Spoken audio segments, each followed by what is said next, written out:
Raiwind railway station کی اپ gradation کے کام کا آغاز ہو گیا۔ رائیونڈ ریلوے اسٹیشن کی اپ گریڈیشن سے ٹرینوں کی رفتار فی گھنٹہ 160 کلومیٹر ہو جائے گی۔ تقریب سے خطاب کرتے ہوئے وفاقی وزیر ریلوے خواجہ سعد رفیق کا کہنا تھا کہ یہ خواب تھا جس کی تعبیر کا آغاز ہو چکا ہے۔ ماضی میں ہم یہاں 3 مرتبہ آ چکے ہیں اور جب میں پہلی مرتبہ رائیونڈ کے ریلوے اسٹیشن پر آیا تھا تو اس کی حالت زار دیکھ کر میں بہت پریشان ہوا۔ گو یہ اچنبے کی بات نہیں تھی، اس ملک کے بیشتر ریلوے اسٹیشن اسی طرح بھوت بنگلے بنے ہوئے تھے، جن میں سے بعض کو ہم نے ٹھیک کر لیا ہے اور بعض کو ٹھیک کرنے کی کوشش کر رہے ہیں، لیکن بڑی تکلیف دہ صورتحال تھی۔ خواجہ سعد رفیق کا مزید کہنا تھا کہ ہمارے اقتدار میں آنے سے پہلے پاکستان ریلویز میں تیل کا حال یہ تھا کہ ٹرین رائیونڈ سے تو چلتی تھی تو لاہور کھڑی ہو جاتی تھی، اور لاہور سے چلتی تھی تو کالا شاہ کاکو کھڑی ہو جاتی تھی کہ تیل ختم ہو گیا ہے، مگر اب ہمارے پاس ہر وقت 15 سے 20 دن کے لیے تیل کا ذخیرہ موجود رہتا ہے۔ مال گاڑی بند ہو گئی تھی، لیکن اب مال گاڑی سے 30 جون 2016 تک ہم نے 11.5 ارب روپے کمائے ہیں اور اس سال مال گاڑی کی کمائی 14 ارب روپے کرنے کی کوشش کریں گے۔ یہی تھا،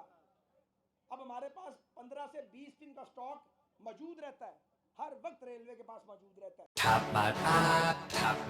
live P S L matches دیکھیے HD میں tapmat.com پر اور download the app. To order our TV boxes call 021 351 55511